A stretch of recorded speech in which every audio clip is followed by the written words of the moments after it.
मेरा पैर फिसलने वाला था और मैं पहाड़ी से नीचे गिरने वाली थी कि तभी राज मुझे अपनी तरफ खींचकर गले लगा लेता है और मैं बिना कुछ सोचे समझे राज को एक थप्पड़ मार देती हूँ। तुम मुझसे दूर ही रहो, यह कहकर मैं आगे चल देती हूँ कि तभी राज मेरे पीछे आता है और मेरा हाथ पकड़कर रोक लेता है और कहता है कि तुम्हें गले लगाने का मुझे कोई शौक़ नहीं था। तुम गिरने वाली थी, इसलिए तुम्हें बचाने के लिए तुम्हें अपनी तरफ खींचना पड़ा। इतना कहकर वह आगे चला जाता है। मैं पूरे रास्ते उसकी कही हुई बात को सोच रही थी, लेकिन मेरी भी कोई गलती नहीं थी क्योंकि मैंने राज को कई बार दूसरी लड़कियों के साथ में फ्लर्ट करते हुए देखा है, इसलिए मुझे राज पर ज़्यादा भरोसा नहीं था। मेरे मामा जिस कॉलोनी में रहते थे, राज भी उसी कॉलोनी में रहता था और 2 साल पहले ही उसने मेरे कॉलेज में अपना दाखिला करवाया था। मैं जब भी अपने मामा के घर जाती, राज मुझे अपने घर की छत पर दिखाई देता था, लेकिन आज राज ने जो किया वह बात मेरे दिमाग से अभी तक निकल नहीं रही थी। मैं सोच रही थी राज ने मुझे सच में बचाने की कोशिश की है या मुझे छूने का मौका देख रहा था। वैसे तो हम एक ही शहर में रहते थे, लेकिन हमारी कॉलोनी अलग अलग थी। अभी तक मैंने कभी भी राज को कहीं भी रास्ते में नहीं देखा था, लेकिन पिछले 1 महीने से जब भी मैं मार्केट जाती, राज मुझे कहीं ना कहीं किसी रास्ते पे दिख ही जाता था।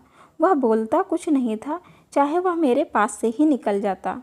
वह मेरी तरफ देखता भी नहीं था, लेकिन फिर भी मुझे ऐसा लगता था कि राज यह सब कुछ जानबूझकर कर रहा है। फिर एक दिन हम कॉलेज की तरफ से 3 दिन के लिए टूर पर जाते हैं। राज भी हमारे साथ टूर पर जाता है। हम लोग जहाँ पर रुके हुए थे वहाँ पर बहुत ही खूबसूरत वादियाँ थी।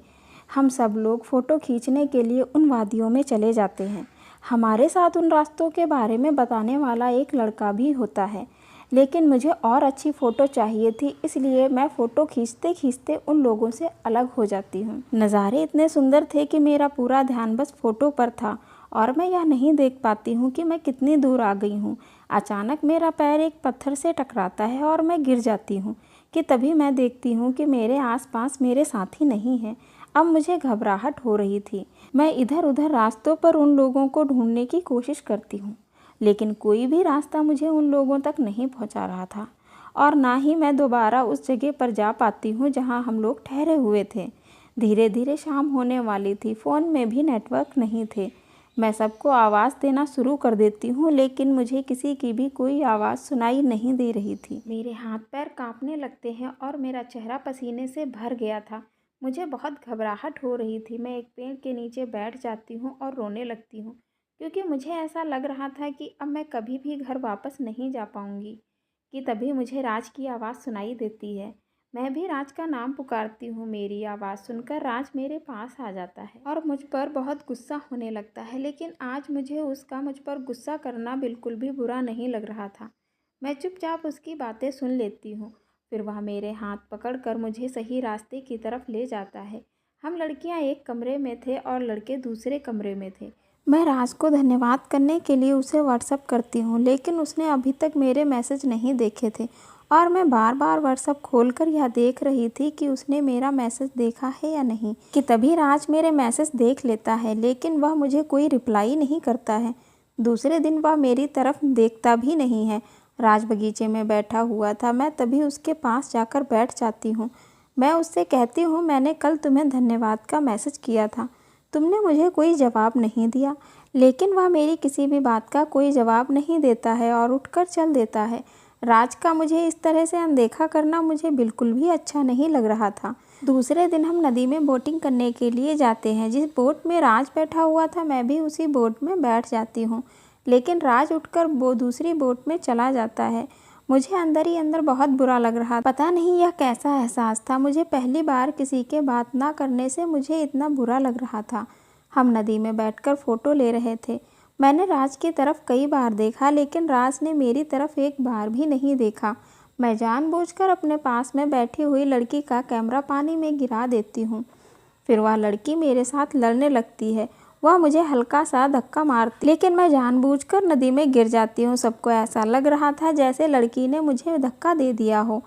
मेरे गिरते ही राज भी नदी में छलांग लगा देता है और मुझे बचाने के लिए मेरे पास आ जाता है। मैं भी राज को कसकर पकड़ लेती हूँ। आज मुझे राज का पकड़ना बहुत अच्छा लग रहा था। शाम होने वाली थी कि हम लोग वापस वहीं चले जाते हैं जहाँ पर हम रुके हुए थे। खाना खाने के बाद मैं बाहर घूमने के लिए निकलती हूँ तो देखती हूँ राज बगीचे में बैठा हुआ था। मैं भी राज के पास जाकर बैठ जाती हूँ, लेकिन राज वहाँ से उठकर चल देता है। मैं राज का हाथ पकड़कर उसे रोकती हूँ और कहती हूँ, तुम मुझसे यूँ दूर दूर क्यों रहते हो? लेकिन मैं जब भी किसी परेशानी में होती हूँ तब तुम मेरे पास बचाने के लिए पहुँच जाते हो। क्या तुम मुझे पसंद करते हो? राज मेरा हाथ छुड़ाकर कहता है, नहीं, ऐसी कोई बात नहीं है। वह यह कहकर चल देता है। मैं राज के सामने आकर खड़ी हो जाती हूँ और उससे पूछती हूँ कि फिर तुम्हें मेरी इतनी फिक्र क्यों है? तो वह मेरी तरफ देखकर कहता है, क्योंकि तुम्हारे मामा ने तुम्हारी देखभाल करने के लिए मुझे पैसे दिए हैं, तुम पर नज़र रखने के लिए पैसे दिए हैं। वह इतना कहकर अंदर चला जाता है, लेकिन मेरा मन यह मानने के लिए तैयार नहीं था। मुझे अंदर ही अंदर बहुत बेचैनी हो रही थी। मैं राज को व्हाट्सअप करती हूँ कि तुम मुझसे झूठ बोल रहे हो, तुम्हें मुझसे प्यार है। राज ऑनलाइन था, वह मेरे मैसेज भी पढ़ रहा था, लेकिन कोई जवाब नहीं दे रहा था। मैं पागलों की तरह उसे बार बार मैसेज कर रही थी। मैं पूरी रात मैसेज करती रहती हूँ और वह पूरी रात ऑनलाइन था, लेकिन मेरे किसी भी मैसेज का कोई जवाब नहीं दे रहा था। मुझे उसी के दिल का दर्द समझ आ रहा था कि कोई राज है जो बहुत गहरा है, जो उसे मेरी तरफ आने से रोक रहा है।